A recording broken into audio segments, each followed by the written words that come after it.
Hello and welcome to another episode of Are You For Real? A podcast set to empower Flinta beings in business. I'm your host, Meg, and before I begin, I would like to acknowledge the Wadandi Budja land in which I'm lucky to host this podcast on. Always was, always will be, Aboriginal land. Thanks for tuning in, and let's get stuck into it. This is the first ever podcast. Welcome, Kristy, to Are You For Real? Oh, thank you so much, honey, for having me. I'm so excited. Slightly nervous, but excited. I am nervous as well. It's just so funny how you convince yourself out of doing the thing that you want to actually do because you're so scared and fear gets in the way. I'm curious, you obviously own an amazing, successful skincare clinic in Dunsborough, Western Australia. Do you find that fear impacts your day-to-day in the clinic? Do you get nervous meeting new clients and stuff? Oh gosh, not anymore. But when I started, definitely, absolutely. But now I think definitely anybody starting out in the industry, absolutely. Working with people in a service industry can be really full on. And I think client expectations over the years have gotten bigger from what they want from a skin clinic and from a therapist. So I think it's normal to have that. But I have fear in other areas. So not so much when I meet people. I'm such a people person. I love people. But I think the fear comes into more business decisions, like moving the business like we did 2.5 years ago. That was a really big decision to make. So fear comes into it in other areas. Yes. Yeah. Did you have that kind of imposter syndrome, or how did that show up for you as fear? Yes. So I think imposter syndrome is so common. It's a killer. We all get it at some point. So normal. And I think it can be just daunting going into anything new, whether it be a new premises, a new career, becoming a mum for the first time, whatever it may be. Yeah, it definitely does rear its ugly head. It does. And tell me how you got into skincare. You've obviously been working in the industry for how many years now? 24 years this year. 24 years. Good job. So good. I love it. So how did that come to be? I have always loved anything and everything to do with skin, skincare, makeup, beauty, all the things. And as a child, I would pretend to do facials on my mum and always be doing her makeup and things like that. And she used to go to the local beauty salon and go and get her waxing done and facials, and I would beg to go with her. And on occasion, I was allowed to tag along. Oh my God, cute. And I would sit in that room so quietly, in the corner in the dim room with the music going, and I would just watch everything so intently. And then we'd get home and I'd just practice everything that I just watched. You had your own little clinic at home. I had little strips to pretend to wax legs and flannels for the face. Yeah. I'm sure that was so relaxing for my mum. Yeah, she's like, please don't actually wax my face, thanks. Just don't touch me. Yeah. And then as time went on, I would always just be doing that for everyone. And when I was 15 in year 10, I went and did work experience in that same salon that my mum was going to. So I did a week of work experience there, and it was so fun. I loved it so much. Aww. And after that week, the owner actually offered me a job. Wow. And my mum and dad said, no, you're not leaving school and going to just straight into a beauty salon. So instead of taking up the traineeship that was offered, we went and had a chat to them and talked about options of studying beauty therapy and where to go. And the best school that they recommended was in Perth, called the International School of Beauty Therapy. So it was the highest qualification at the time in the industry, and it was internationally recognised, so I could work anywhere in the world. Cool. So I went there. I finished year 10, and I grew up on a farm in a really small community 2 hours from Perth. But after much negotiation with my parents, I got to go there when I was 16. Oh my gosh. And I studied so hard, and I loved it so much. And I had an international examiner come over, and I passed with some of the highest marks in the class. Good for you. And it was just here I am 24 years later, still doing what I get to do and what I love, and I just feel so grateful for that. Wow. And how did LUMA actually come about? And you've started that business with a friend as well, so walk us through how that kind of happened. Yeah, so I actually bought my first business at 18, and I had that for 7 years, and I loved working for myself. You learn really hard and fast on your feet when you own your own business, particularly at such a young age. Yeah. So I think having that as, my history and owning my own business, I always knew that I would probably one day come back to doing that again. And I'd had a baby who my son was 9 months old at the time, and I was just starting to find myself again, and I wanted to do something back in the industry for myself. I knew I didn't want to go and work for somebody else at that time.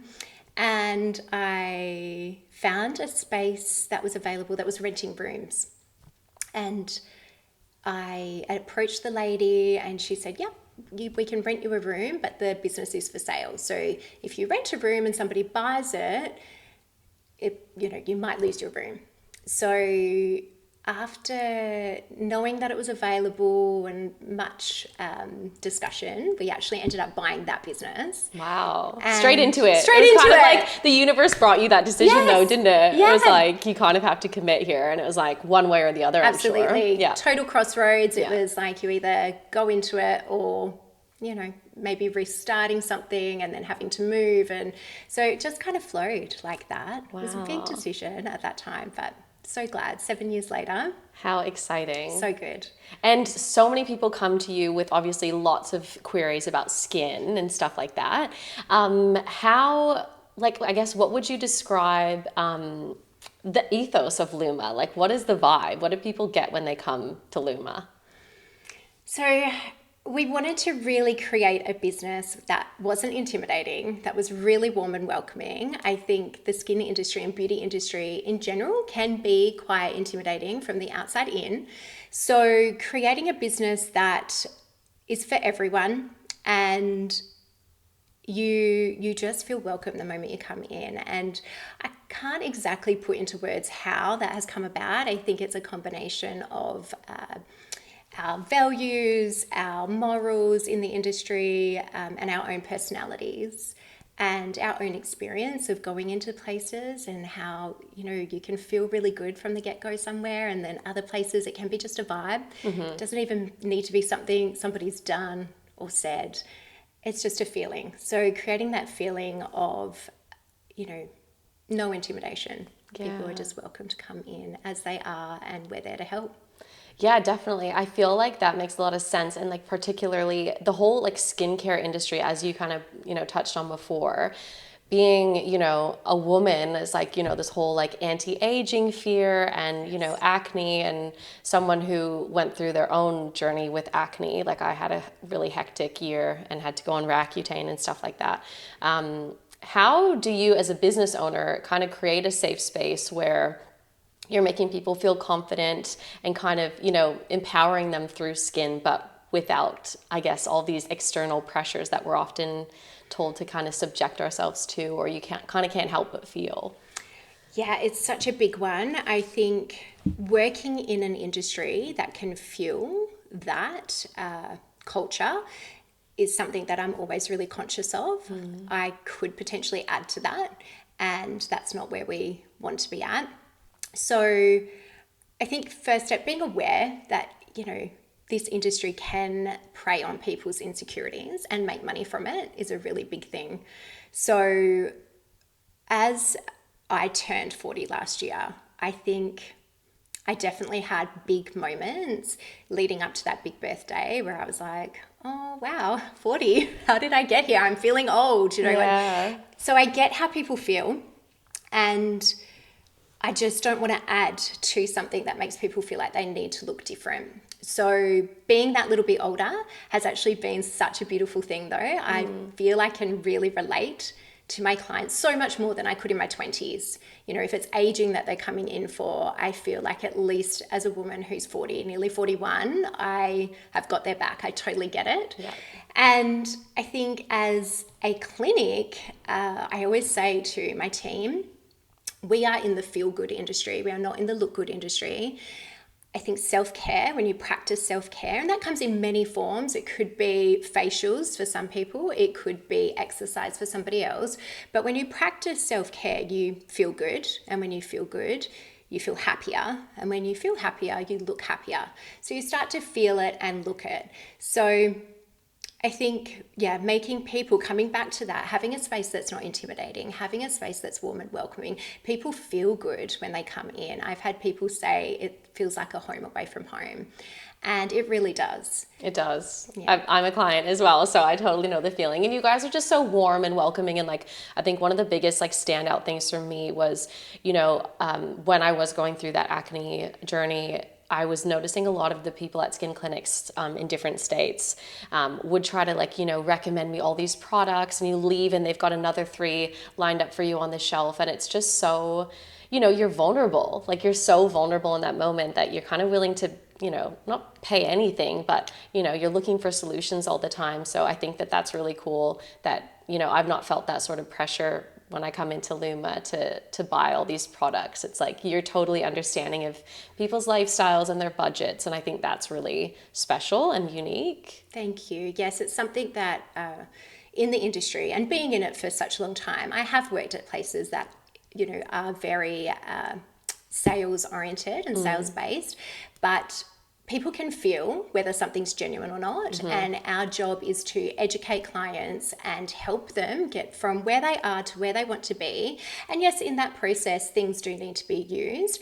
But when it comes from an educational point of view and a very genuine, authentic place, people can feel whether you're selling or not. So I think it's one of the most important things to know that, if somebody's lining up all these products and you have to get all these things to get you to where you want to be, I think, it's just not nice. It's not. It's not nice. It's not genuine, like you said. I think that's really, really great advice for anybody running a business, Like, I think being realistic with clients and like what their budgets are, and like understanding that not everyone is at the same can afford, the tip top, experience or tier of service, whatever it is that you're offering. I think that's really cool.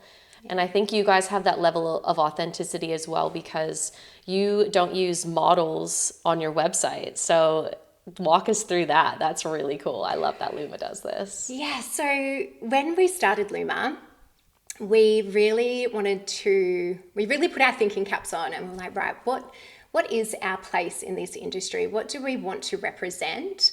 And how do we want to brand ourselves? And I was at the stage where I was quite tired of jumping on Instagram or looking at marketing and websites where there was models with perfect skin, perfect everything. And in what world? Exactly. And that's not the LUMA client. That's not our clients walking through the door. They're coming into us to, feel better and work on maybe some skin concerns or skin conditions. And I don't think putting pictures up of this unachievable, unrealistic image is helpful at all. So, it was a big thing to make that choice, but having clients who are on our windows, on our website, particularly in a small community, I think is so much more powerful. Having, when you bump into a friend or see somebody and they're loving their skin, they're loving their products, they're loving their treatments and their results, that is so beautiful and so fun. Or you're driving down the street and you look at that window and you're like, I know her from the gym. Exactly. Yeah. And it's building a successful business from the ground up without having to pay somebody to promote you, and you're literally just relying on word of mouth and your clients to be your mascots, your influencers. Yes. It's really beautiful. It's so beautiful. Yeah, kudos to you guys, absolutely. I feel like something as well that I just love is like, I come in maybe looking for an answer for one thing, but you just have the most amazing skin knowledge, and you're just, mic dropping left, right, and center, all these goodies of information. So I thought that could be something fun to sort of explore for people at home who are listening. What would you say are like 3 ingredients that people should avoid? It's like it's a hell no if you see this in the ingredients list of their skincare. Is there anything that you would say step away? Yes. So I feel like not all skincare is created equal, for sure. And as a little disclaimer first though, definitely go and see a professional. Yeah. Don't just run out and buy any. Don't go to Kohl's. Yeah. Or do, it's up to you. Yeah. So go and see a professional. But I think some of the things that you should look for in an ingredients list is, for starters, reading your products correctly. So, you might pick up a product and go, oh, great, it's got retinol in it. I need that. But always turn around, look at the ingredients list. The ingredients are listed from the highest concentrations to the lowest concentrations, and check that list for anything that you might be allergic to. I know it seems like such a simple thing, but so many times I think people are seeing what's on the front and kind of going, great, it's got X, Y, and Z in it, that's what I need, and using it. And then the next day they'll wake up, irritated skin, puffy eyes, inflammation, and it's something in there that just does not go well. So always check your ingredients list, read it before you use it. And I think steering clear of anything that's too stripping on your skin. So that can be from anything from really harsh physical exfoliants through to alcohols. Our skin there's a layer, so our epidermis, the outermost layer is the stratum corneum, and that is kind of like the roof to a house. So if you were to take the roof off your house, you'd get pretty nasty inside. Same with your skin. If you're stripping constantly, it's going to remove that layer and you're going to end up with inflammation, redness, reactive skin. And there's also on our skin a film called the acid mantle, and that is the home to our microbiome. So again, if you're going to start using products quite consistently, that's going to be stripping that away, you're going to end up with cellular inflammation, aging, acne, pigment, all the things. Okay. So don't scrub every day, don't exfoliate every day. Yes. Is there a limit, like, of how many times someone should exfoliate, or is it totally dependent on their skin? It's really quite individual. Mm-hmm. Some people can present with a very thickened skin and a build-up of dead skin cells, and then other people have quite thin and compromised skin. So there's no magic number, unfortunately, that works for everyone, but less is more. Less is more with exfoliants. Okay. And then number 3, I would say fragrance. So big one. I know it makes your skincare smell really nice and it makes you want to put it on your face, but it is completely unnecessary and unhelpful to your skin. Yep. Skin is an organ, so you wouldn't go and spray perfume on your kidneys. Don't spray it on your face. That's or great. Don't apply it to your face. I love that. Wow. Okay. And so is there like the most common thing that you find people kind of come into the clinic and they're looking for, like some sort of solution or product? Like, what's the kind of most common thing that people come into clinic for? I think because it is a skin clinic, we're so lucky that we have such a huge variety of clients walking through the door, all ages. I had somebody ask me this actually not long ago, like, what's your demographic? And we're so lucky that we don't really have one. We see all ages. We see teenage boys coming in. Their mums have been coming in for their skin, and then their boys have started getting breakouts. We see everybody in every age, which is really, really good. But what comes through the door the most is, skin concerns and conditions such as aging, acne, pigment, inflammation, rosacea, those sorts of skin types are walking in the door. So, yeah. Yeah, and you kind of tailor a treatment plan to them based on, you do something at the beginning of the appointment, like a... Yes, so we always start with the advanced skin analysis, and I know there is resistance to this with a lot of clients. I know you just want to get in there and get needling, but... I just want the facial immediately, but baby steps. Baby steps, yeah. Because we need to know your skin history. Mm-hmm. I dive so deep into somebody's skin history. It's like being a private detective and just putting all those pieces of the puzzle together and getting to the root cause of what is happening and fixing it. So if you're coming in or you're going to a skin clinic and there's not a really big consultation happening and your skin's not getting scanned and those questions aren't being asked, you could end up spending a lot of money and time on something that may not be actually getting to the root cause of the problem. What is that relationship sort of like between being on the pill and our skin? It's big, and I know you went through it coming off the oral contraceptive pill. I went through acne coming off the oral contraceptive pill. I had it beforehand, and I was put on the pill for it specifically. Yeah. I think a lot of people are. And when I was 16 and that happened, I didn't know what I know now. So we know that the pill does not fix your hormones, it masks them.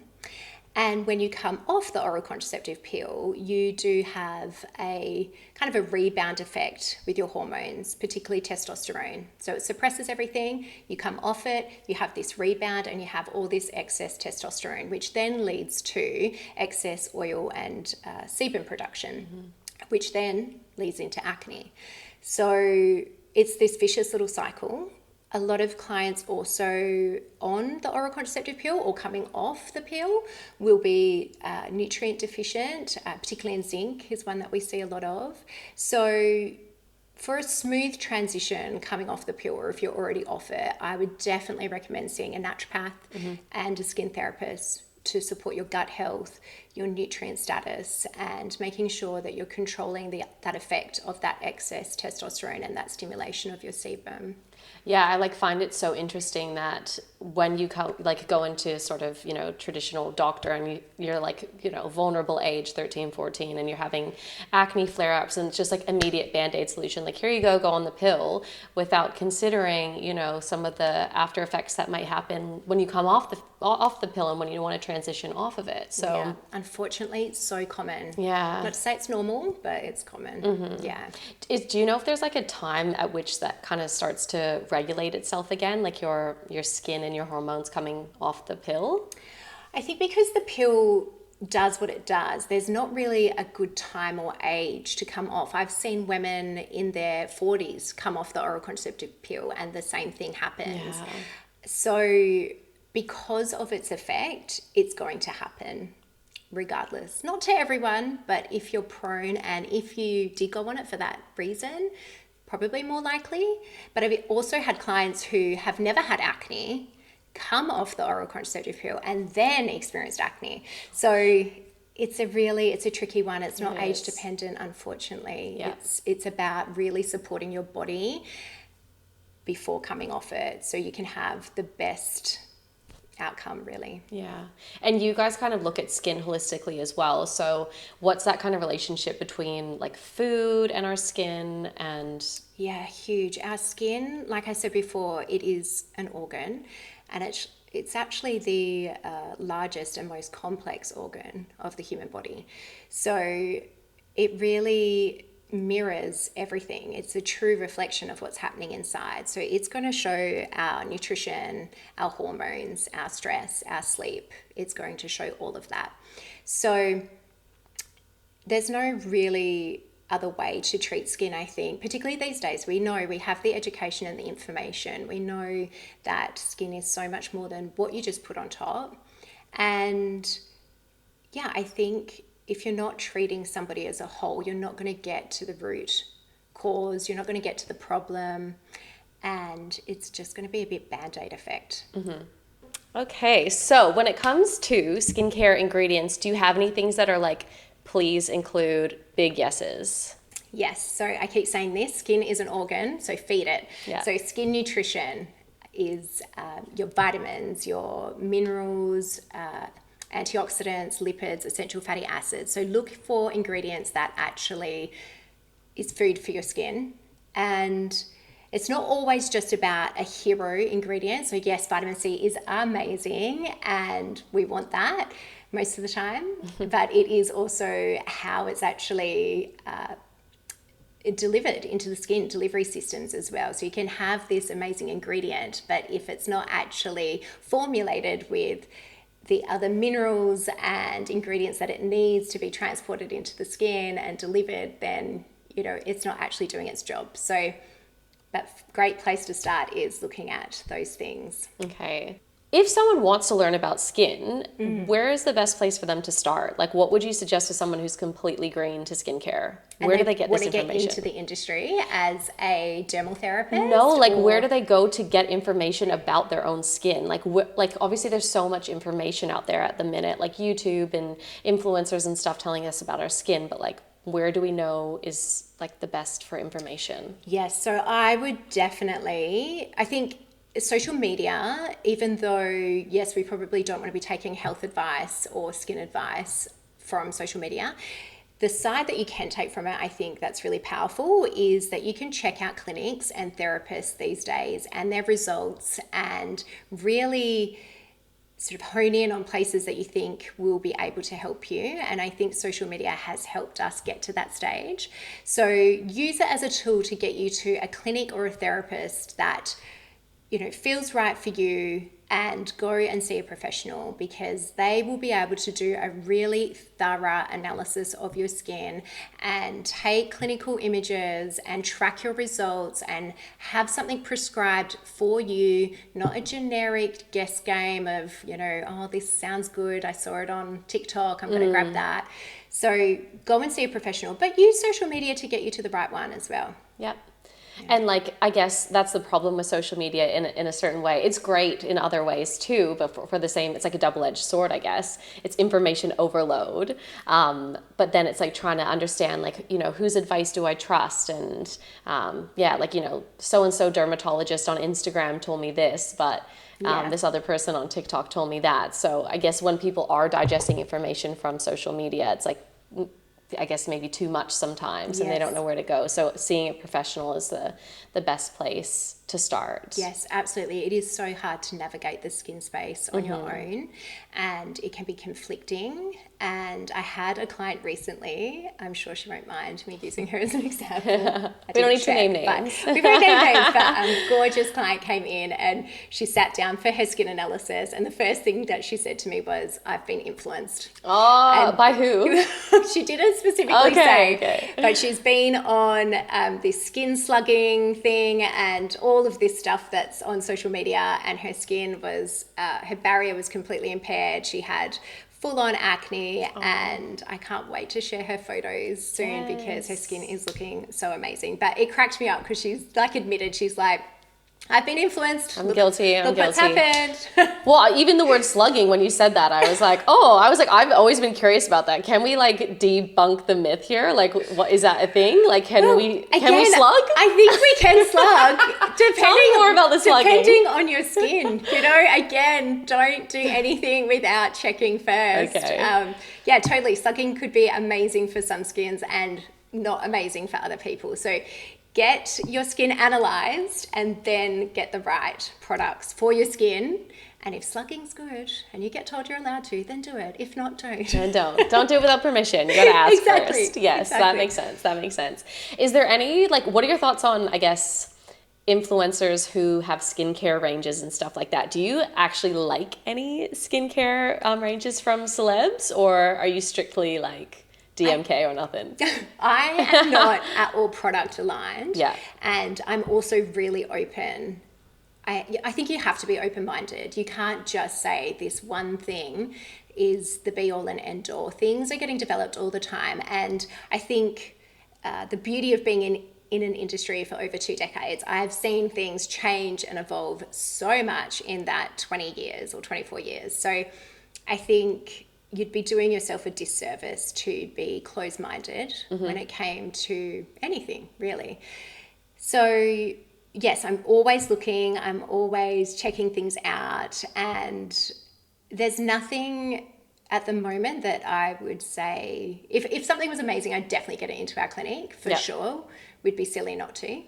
So, but there's nothing that is being created by an influencer at the moment that I've tried that I would say is going to really do something amazing to your skin. Okay, ouch, Hailey Beaver. Love you. Yeah, I love you. Still love you. Your skin's great, but yeah. Okay, well, that's fair enough. Like, how does it work as well? Do you have brands approach you guys and say, do you want to stock us? Like, because things would be moving and changing all the time. How do you make those decisions about what to carry and what not to carry? Yeah, so we do get approached by a lot of brands, and we do have, reps walk in through the door and kind of cold sell a little bit, or people that will send emails and get in touch and say, hey girls, we'd love to show you what we've got.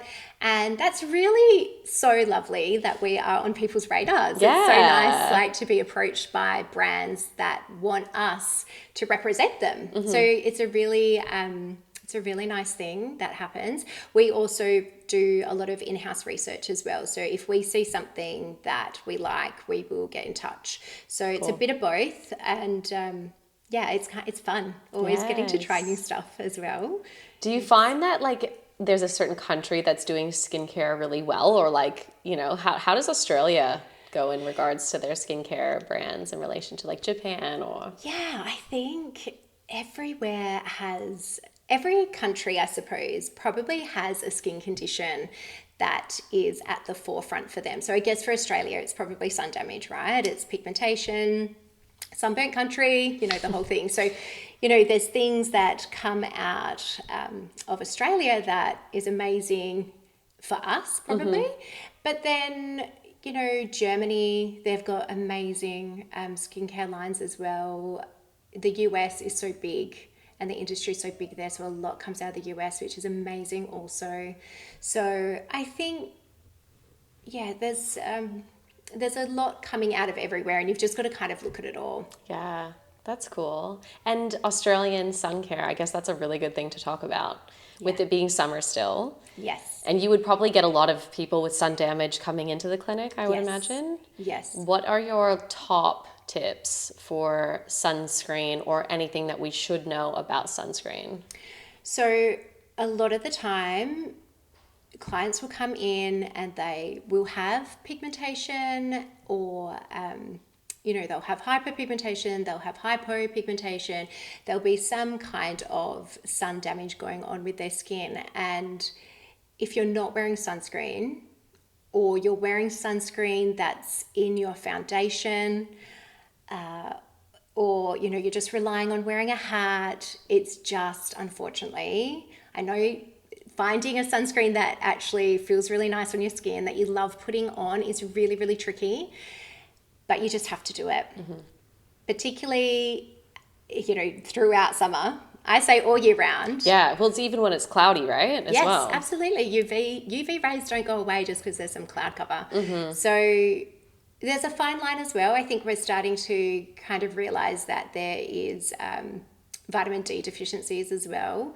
So just know that your sunscreen isn't going to be blocking 100% of UV rays.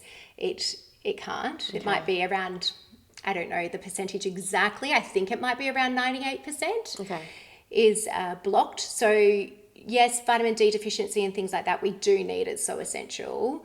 However, putting sunscreen on your face, neck, décolletage, ears, putting that area and having it there every day. Should be doing hands as well if you can. 98% is blocked, not 100%, so you're still getting a little bit of UV.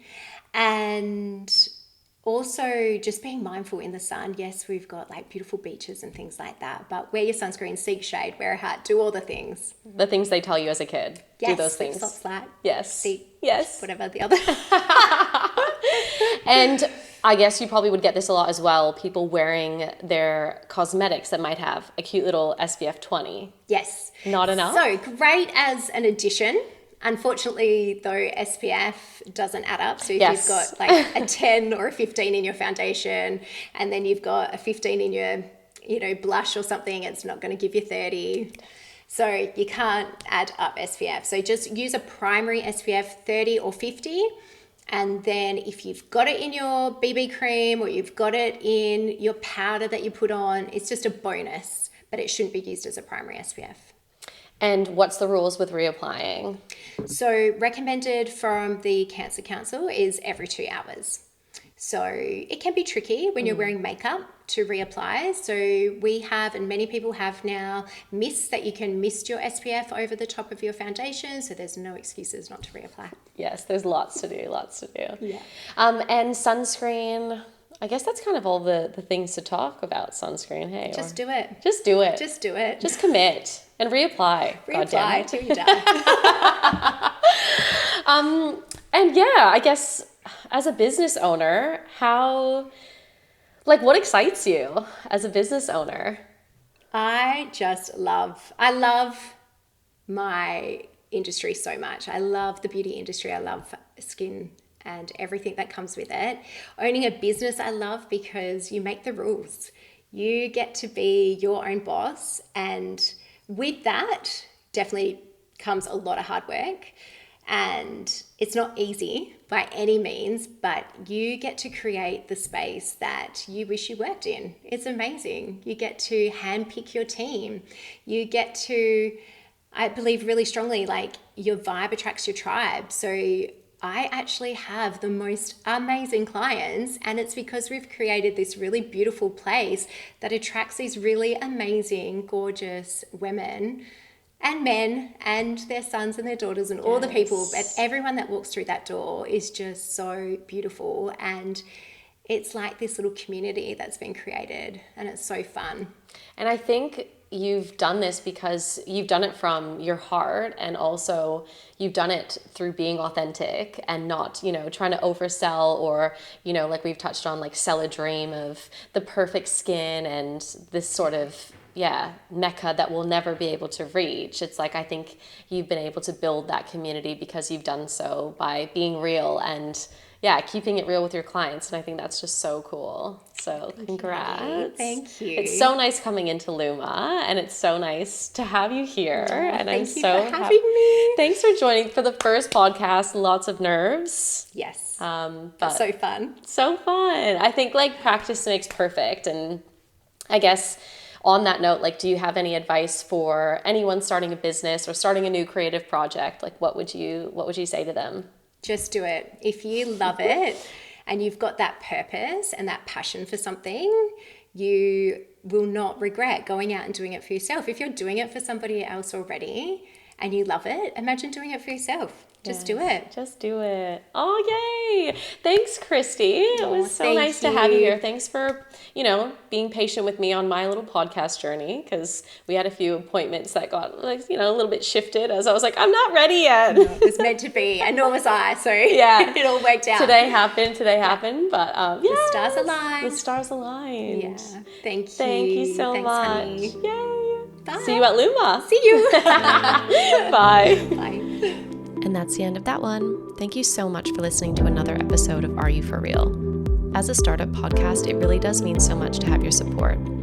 If you did enjoy this episode, it would mean the world to me if you would share it with any of your friends, and even more so if you wrote me a review on Spotify or Apple Podcasts.